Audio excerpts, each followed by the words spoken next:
Super 7 threw it back to us old school. Looks like we're getting some Action Masters, in a sense. Yeah, that's what I thought too when I saw it. Now, it's not the first time we've gotten non-transformable PVC figures. It's not the first time. But Super 7 with their ReAction line, which is a line that I've been collecting stuff from outside of Transformers already. Their ReAction line, what it is essentially, is taking brands and making toys of those brands as if those toys came out back in the 80s. So picture like old Star Wars figures, like how the 70s and early 80s Star Wars figures were, where they were the typical like 5 points of articulation, meaning the two arms, the two legs, and the head, and just making toys of that. Because what Super 7 usually does is when they first started this line, they targeted brands that didn't have toy lines. And if they did have toy lines, they would look like this back then. So they did the Goonies, they did Rocketeer, they did like a whole bunch of obscure indie comic book stuff. They did Aliens, they did a whole bunch of different lines. And then they started to bridge out. And they started to go like, okay, what other brands could we use? And then they started doing, oh, well, we have the He-Man brand. So let's do some He-Man figures. If they weren't done in the traditional Mattel style, let's do them in that traditional, again, Star Wars 3 1/4 inch style with that same articulation. And then they did Street Fighter. And then they did, I'm trying to think of some others that they did. I'm just looking at one of the images here. I could just name two that they showed off at the Toy Fair right next to Transformers. Okay. They've got a Beavis and Butthead coming out. Oh, yeah. And they also have a They Live one coming out. So one of those guys that's in They Live is Roddy Piper. Yep. Former wrestler, Hot Rod, and rest in peace to him.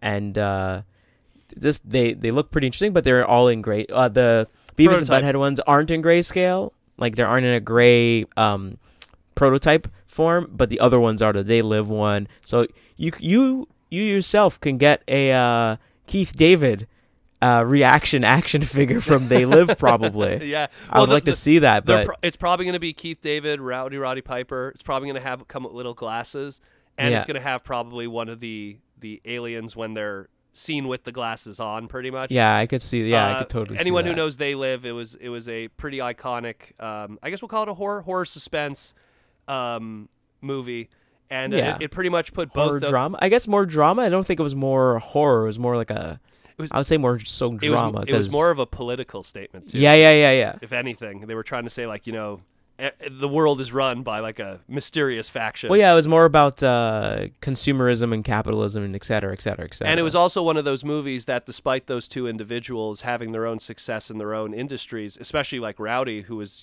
at that time known because of wrestling, it was a movie that really put both those guys on the map from a Hollywood standpoint. And I mean, that movie got a lot of attention and stuff. And I know, like, back in the day, I don't want to go off on a tangent, when I used to work in a video store way back in the day, like we're talking like late 90s, I used to always remember the cover, which is Roddy Piper, and he's like pulling down the shades, and you could see the reflection of the alien on it. And I used to always remember that, and I rented it once, and I was like, oh, wow. Because, again, I rented just because Rowdy was in it. But yeah, exactly. But, I mean, I loved that. That's a really good... Anyone who hasn't seen it, check it out. It's a really good movie. It's one of those staples of cinema where people parody it, and stuff like that, where you kind of have to know Duke it. Nukem gets his famous line from it. Oh, yeah, Duke Nukem. Duke Nukem. I'm here to kick ass and chew bubblegum. Chew bubblegum, and I'm all out of bubblegum. Yeah. Also, just another one, too, that they revealed that weekend, and it was something that I was also excited about, was they also had the RoboCop ones were there, too. Oh, okay. And it's the first time that so, like, you have Dead Kenny, the guy who got killed by Ed 209 at the beginning of the movie. Oh, jeez. We have Acid Bath Guy, as I want to call it. Oh, no. Yeah, they did a figure of him. I know. Oh, no. And then they did I'll Buy That for $1 guy. So. Oh, nice. So again... Super 7, and I've bought tons of their stuff, of the ReAction stuff. It is, and when I say cheap, I don't mean quality. I mean, like, they keep stuff simple. They keep it cheap. You could buy it directly from them. I recently bought from them their Lord of the Light stuff, which was, they did figures based off of some of Jack Kirby's creations that never got made. So they made figures based off of some of Jack Kirby's old ideas. So I bought some of those. Like, I actually posted it on my Instagram when I got them. I was so excited about Ooh, there's those. some Rocky Ford stuff in there too. They do everything. So just to bring it back into Transformers, I want to see somebody do another picture of all the Bumblebee's toys throughout the years, and then have the last two maybe be the new Masterpiece Bumblebee, and then this ReAction one. Yeah. And then people just fighting over which one's the better one. Because they're both going for the same kind of aesthetic and art, right? So like the chunkier calves, if you will, and then the more protruding stomach coming out, chest, and the torso. The thing is that the reason why I call these Action Masters is because when Action Masters came out back in 91, the whole purpose of the Action Masters was, well, it was a few things. Number one, it was Hasbro at the time going like, oh, wow, like we're entering this huge action figure boom. So why don't we put some action figure like Transformers of our characters out there? And they'll still have a transforming gimmick with their accessories, or their animal partners, but otherwise, like, they'll still be action figures. But what it also gave them an excuse to do was to create for the first time, and imagine this was a thing, for the first time ever, show accuracy.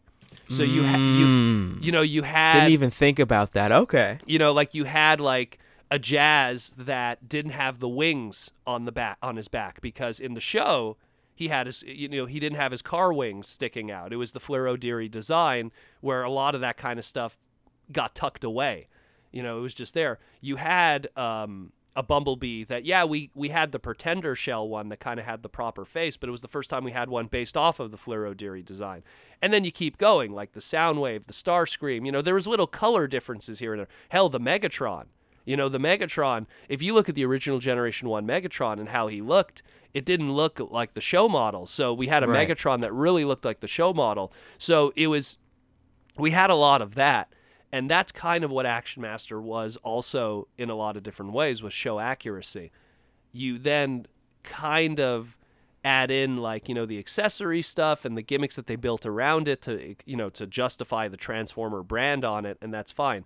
What ReAction does here is it gives you show accuracy, but in that, again, that 5-point of articulation, classic ReAction style of stuff. And, I mean, they look great. We have, at the moment, we just have Optimus Prime, we have Bumblebee, we have Soundwave and Megatron. Yeah. But I'm pretty sure that when this finds success, there will be more. And knowing ReAction, and because how cheaply these are made, 99.9% of all of their lines that they've done have repaints. Always. I would bet money on it, because they'll take the Street Fighter ones and do Championship Edition colors. They'll take like even these RoboCop ones. They'll probably do like a battle damaged one, or like a glow, or they'll do glow in the dark. They just do like, again, that old school. The thing with Super7 is they're a very old school brand kind of company, so they like glow in the dark. They like that kind of stuff, old school packaging. So some other information you might want to know. This will be available October 19th. And from what I'm seeing on this card here, it says ESR, the price point they're hitting is $15. Yeah, they are so cheap. So cheap. People need to and again, that's going to be directly from their website. Like, you could order these I've ordered from their website. And this is, again, as a Canadian, which usually when you order from some of these websites, it's usually expensive, the shipping, or you have like a whole bunch of problems. They're amazing guys. And we're not sponsored by them. Nope, not at all. I've had a lot of positive experiences with this company, and they've always been extremely professional. And everything I've bought from them, I've loved. I've loved everything that they've bought, just because I like that old style of figure. It's nostalgic to me, but it's cool that they go back and do that. And like, I could totally see Sound Blaster. I could totally see all the Bumblebee repaints that could be done, whether it be if they just want to be lazy and just do a Cliff Jumper without a head remold. But then you could do Glyph. You could do Bug Bite. I could see a Nemesis Prime. I could see like a Megaplex from the Megatron, or a Gold Megatron. Or if they want to have fun, and like they do with some of the other lines, do glow-in-the-dark stuff. So there's so much that could happen with just these 4 molds. And then because this shows that they have the Transformers license, which we already saw with their Super Cyborg stuff, there's probably going to be, you know, some other stuff down the line too. We already have their Kishi line that they're going to be doing. So there's going to be more from Super 7. And the one good thing with this company is everything they put out is relatively affordable. And it's not like, you know, a lot of times when companies get licenses of Transformers, when they're doing statues or other stuff, they're paying for that license and they're paying big money for it. So they charge a lot for that stuff too. It usually becomes expensive. But this is a lot of stuff that's from another company licensed, but it's great stuff and it's not expensive. And based on their track record of what they've done in the past and what they've done currently, it's going to be great. What I would suggest for fans, I don't want to besmirch Super 7. Did you talk about the other ones, the two giant ones with the see-through fronts? Oh well, we talked about the Super Cyborg stuff in the past already. Okay. I mean, the only thing that we can really mention about that is now we have like better color images of it. Yeah. Like, they showed up at previous conventions that we've seen. But the one thing I do want to say to people is if you're curious about this stuff and you want to get a good idea, and again, I don't want to like compare them to Funko and what's going on with Pop Vinyl, but Super 7 has a lot of different brands and trademarks under their and licenses under their belly. So there's probably something that you enjoy that they've probably done figures of. What I would suggest is find something that you enjoy that they've done figures of and pick up one of their ReAction figures from those. And you can pick it up from their website and you'll see just like how high quality this stuff is, the packaging, the cardboard, and then the figure itself. And like they go out of their way to make original box art. Like I think their Street Fighter line was the one that just blew me away. Was just like how the fact that they went out of their way to do something that was so like if Street Fighter came out in like 1984. And it was just incredible. And me as a big video game merchandise collector, it just blew my mind. And like the fact that we got like a Blanka that was glow in the dark, you know, like it was clever stuff. So definitely check this stuff out. They're probably, again, we're going to probably see a lot of repaints of these 4 molds, but I just see like Grimlock, Starscream, Devastator. I could see these, you know, more coming in the future. Jazz too, probably. Yeah. And so, you know, in a lot of ways, Action Masters are back through ReAction.